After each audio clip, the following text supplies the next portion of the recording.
Okay, so a little bit more about me. In 2014, I had ankle surgery. I developed a condition called complex regional pain syndrome. It was a terrible condition, changed the course of my whole life. I nearly lost my job. I was on all sorts of heavy-duty medications, including methadone. I gained like 75 pounds, couldn't walk, developed foot drop, couldn't do anything, couldn't drive. I mean, I couldn't even vacuum my house. I had to use a cane or a knee scooter. My left foot was basically useless. I didn't grow up wanting a farm or animals or dogs. We didn't have any pets growing up. I mean, I had an occasional cat here and there, but nothing like this. And during that time, I was trapped at home for like 2 years, from 2014 to 2016. I tried to work and do this and that, but it's really hard when you can't walk and you're in constant pain. And then they kept adding drugs and more drugs and more drugs to the point where I could barely stay awake. So I was certainly not safe to take care of patients. So I took out on disability. And during that time, my husband and my children went on about their lives, which is what you would want. And I stayed home. And my constant companions were my dogs. So before this happened, I was an agility competitor in the dog sport world with a black lab. His name's Buddy. He's retired now. And then I bought 2 border collie puppies during that time because I was hopeful that I would get back to normal and be able to resume life, but that didn't happen. So unfortunately, during that time when we were trapped, it was a really crucial time period for one of the dogs, Radar, who developed a super bad fear of other dogs. So his agility career was very short-lived. We had a lot of behavior issues. We had a lot of problems with him being aggressive to other dogs, and it was bad. At one point, we thought we were going to have to put him to sleep. It was heartbreaking because he was so special to me during the time that I was needing him. He was always there. So deep in my heart and soul, I knew that I could not let him down. So I protected him, took him to lots of dog psychiatry therapists. We tried medicine, we tried hemp oil, we tried all sorts of things. And once he was on the medicine, he wasn't a dog anymore. He was just existing, and it was terrible. It was really hard to watch. And I had made some new friends in the dog agility world, and one of them happened to do sheep herding, and she had border collies of her own, and she invited us down to come to a sheep herding clinic. And I didn't even sign Radar up because I knew there was going to be other dogs there, and I just knew I had to protect him. So we get there, but I did take him because I never left him home. So we loaded up, we went. The other dogs did okay, and then come to find out, somebody had canceled but already paid for the spot.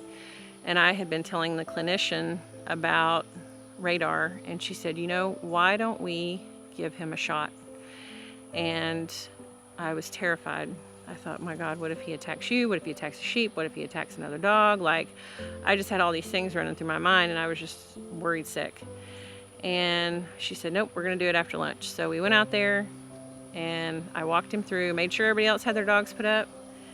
And Radar always had this sense of panic about him. Like, you could just see it in his eyes, and his face was never relaxed. He was always on edge. And so I took him out there on the long line, and she said, leave him, and I want you to walk over here. Dropping that leash was one of the hardest things I've ever done.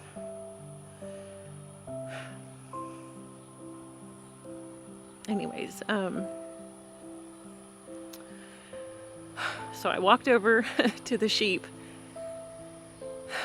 and she called him, and he came. And it was one of the most beautiful things I've ever seen. I know y'all think I'm silly, but this sweet little dog, to no fault of his own, changed in an instant.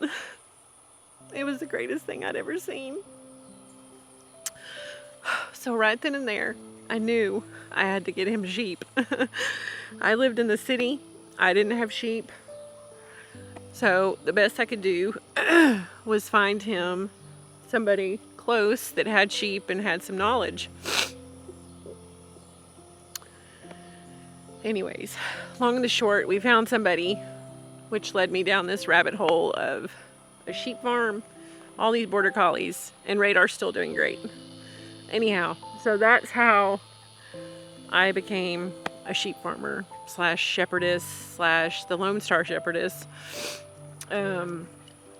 because we live in Texas, and you know, we've been here 2 years and I love it.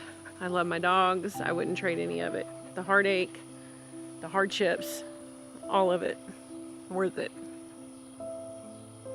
And like I said before, you know, I do pediatric anesthesia, so this is kind of my therapy, coming home and taking care of the animals after taking care of kids all day in a very stressful job, having these goofy pups to watch and play with and sheep to care for, and it's all pretty amazing.